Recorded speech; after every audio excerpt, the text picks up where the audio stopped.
Question number 84 कहता है F x जिसका प्रथम अंतर हमें दिया गया है, तो हमें यहाँ से एफ एक्स की वैल्यू बतानी है। प्रथम अंतर दिया गया है, प्रथम अंतर हमें यहाँ से ये दिया गया, तो 9, 11, 5 हमने यहाँ से लिख दिया। सबसे पहले हम यहाँ 1 लिखेंगे, तो ये 9 एज इट इज़ लिखेंगे। यहाँ से डिवाइड, यहाँ से सिंथेटिक डिवीजन की फॉर्म में करें, 9 से गुणा करेंगे, 9 आ गया, यहाँ से इनका सम आएगा 20। तो एक फिर नेक्स्ट में दोबारा 9 लिखेंगे, तो पहले तो आएगा 9x की पावर 2 ब्रैकेट में, 20x की पावर 1 ब्रैकेट में, और 5 ही आ गया। यहाँ से जो डेल्टा एफ एक्स है इसकी वैल्यू हमने इस फॉर्म में लिख दी। एफ एक्स निकालना है तो इसका इंटीग्रेशन कर दो, इसका इंटीग्रेशन करने से ये वैल्यू आएगी। इसका अगर देखें तो कौन सा ऑप्शन करेक्ट होगा, तो यहाँ से 3 इंटू एक्स के सर पे 3 है हमारे पास पावर, तो x into x minus 1 x minus 2 लिखा जा सकता है उसे।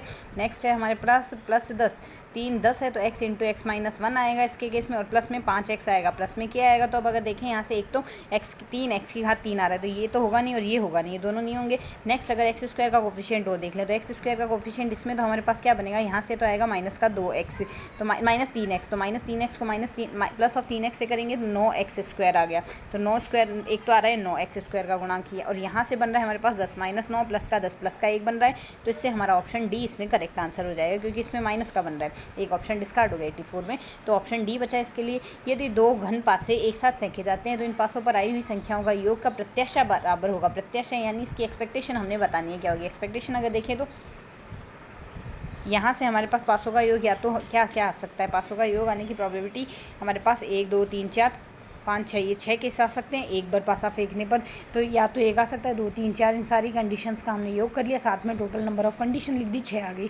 सॉल्व करने पर हमारे पास वैल्यू आएगी 3.5। Expectation value of the single die, single die के लिए मतलब अकेले अगर पासे को फेंका जाए उसकी प्रोबेबिलिटी एक्सपेक्टेशन 3.5 है। अगर 2 पासे फेंके जाए expectation of x plus y आएगी, expectation of x plus expectation of y which is equals to 3.5। 3.5 को जोड़ेंगे 7 आएगी, वैल्यू आ गई 7 वैल्यू आने से हमारा ऑप्शन फर्स्ट करेक्ट होगा। नेक्स्ट है यदि हमारे पास यहाँ से पे ऑफ मैट्रिक्स है, ये इस पे ऑफ मैट्रिक्स में हमें यहाँ से गेम की वैल्यू बतानी है क्या होगी। तो अगर गेम की वैल्यू देखें तो पे ऑफ मैट्रिक्स हमारे पास ये है। यहाँ से अगर देखें हमारे पास पे ऑफ मैट्रिक्स में मिनिमैक्स अगर देखें तो मिनिमैक्स के केस में हमारे पास वैल्यू कोई भी इंटरसेक्ट नहीं हो रही है, मतलब रोज़ में से मिनिमम लेंगे और कॉलम में से मैक्सिमम लेंगे, इंटरसेक्ट हो ही नहीं रही है वैल्यू। तो हम जानते हैं 2 क्रॉस 2 की हमारे पास कोई भी मैट्रिक्स होगी उसके लिए value of the game can be solve by using algebraic method से सॉल्व किया जा सकता है। तो टिपिकली अगर 2 ही लोग गेम खेल रहे हैं तो उनमें गेम ऑफ वैल्यू हमारे पास हमेशा 1.2 के लमसम आएगी। तो इसके लिए हम डायरेक्टली कह सकते हैं 1/2, या तो इंटरसेक्शन